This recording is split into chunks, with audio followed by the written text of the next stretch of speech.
Assalamu alaikum. Good morning. It's with immense pleasure I welcome back all the students to physical school. We are so happy that our students will return to the school in a physical form where they would be exposed to lot of activities, games and other celebrations and events. We are thankful to every parent for helping us and cooperating with us to complete the half-yearly examinations across all the grades. And we are also thankful to the parents of grade 9 and 10 who have been cooperating with us for the term 1 board examinations.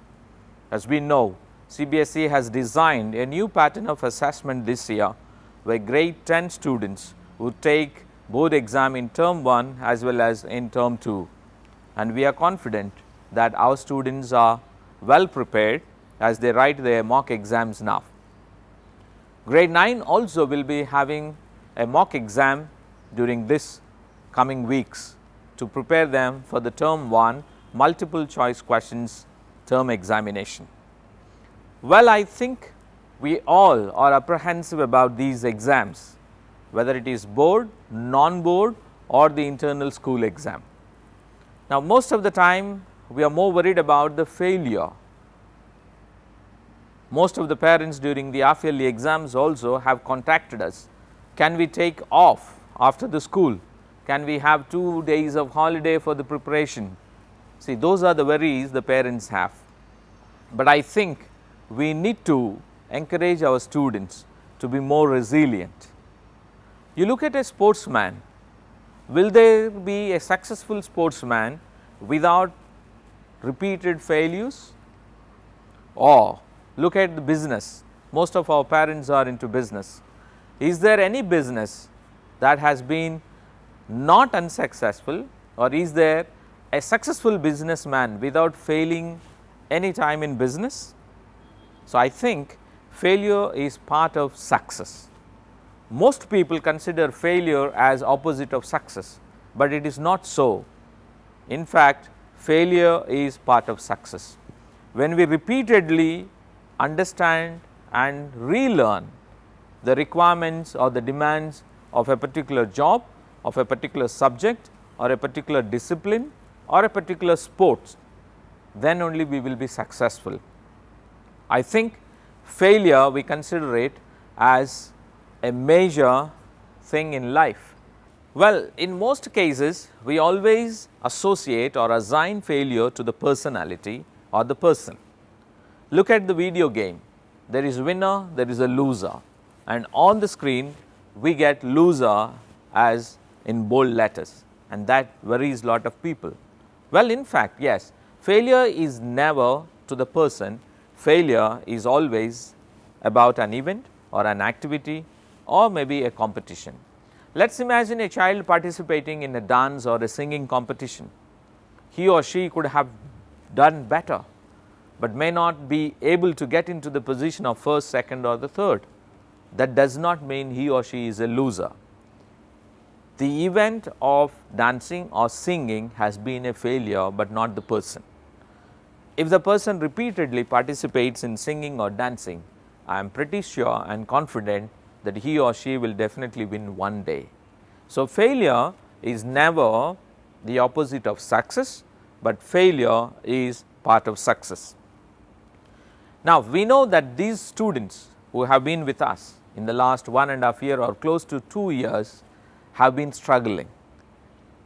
Most of them call the students, especially who have passed out in 12th or the 10th last year in board exam, they have a tag called Corona batch or the COVID batch, but in fact it is not true. We try to label them. In fact, they are the most resilient batch that I have ever seen in my career, because they have stood against all odds in life.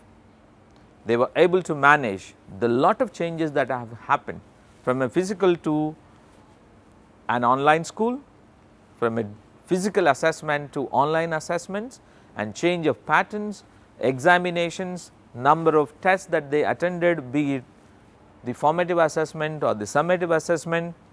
They also, some of them have lost their near and dear ones in the family, including father, mother at times, but they withstood all of that, and they are the most resilient batch that I have ever seen.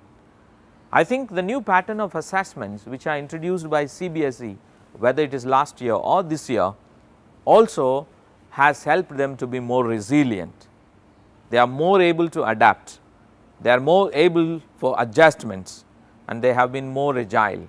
They have accepted the changes and challenges in life, and I think we should salute and always uphold their agility and their adaptability. They have been more independent, more self-resilient, and I think as parents we should appreciate all the students who have continued their learning journey during the last 1 year. Well, resilience is very important in life, and if you ask me what is resilience, I would say that if we fall 7 times, we need to get up 8 times, and that is resilience. So, resilience is always springing up, getting up from wherever we are, and then take the odds and the difficulties of life as they come, and we need to progress further. And I think our students, our staff and our parents have been very resilient during these unprecedented as well as the pandemic times. Well, parents and students and teachers, I would just say that we need to give enough space for our children to grow, because now as we know, this is the season of spring. You have a lot of seeds coming up, you can see the greenery around, but you can never force the seed to grow. It will only blossom when the conditions are right.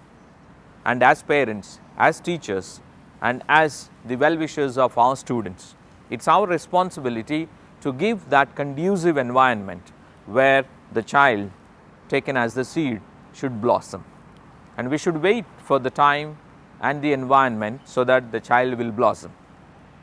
The other thing we also need to understand as parents is sometimes we are so authoritative and we think we can make our students stretch themselves with lot of power and authority.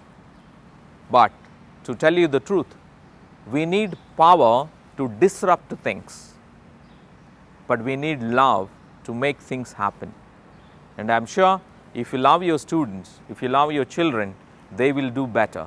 So encourage them every day. Do not use force or authority or the power, because learning is an experience.